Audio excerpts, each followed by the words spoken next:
Cha chào à? Cha thì mất lốp. Lốp đi ăn gì vậy à? Yeah, chim bò Julia. Oh Julia, chim bò Julia, yeah. Còn lớn rồi.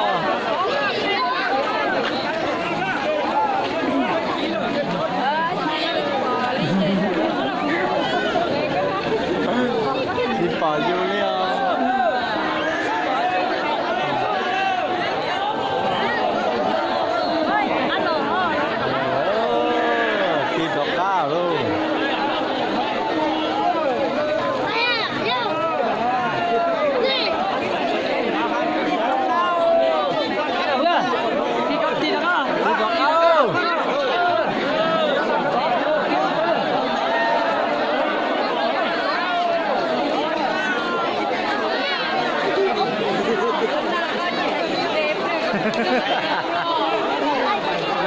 Chị Hải nhớ đến đấy hả?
Sải phai đâu sắp được mắm mau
tao có chút phát điên là chút phát gì khốn chứ.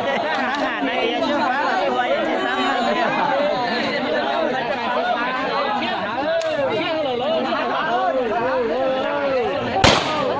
wow chặt ra đến đó đi phẩm lo đó.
Giờ có một tướng rồi.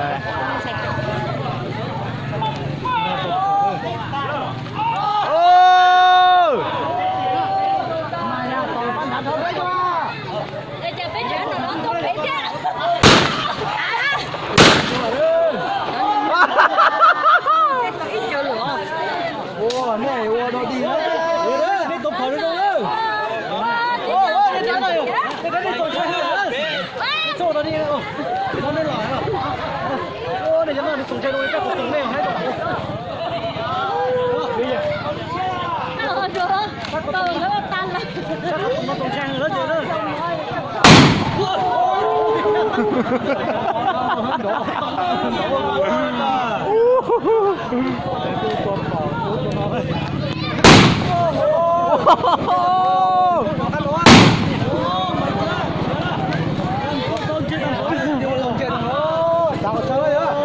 Chắc có tầm nó chẳng lý kêu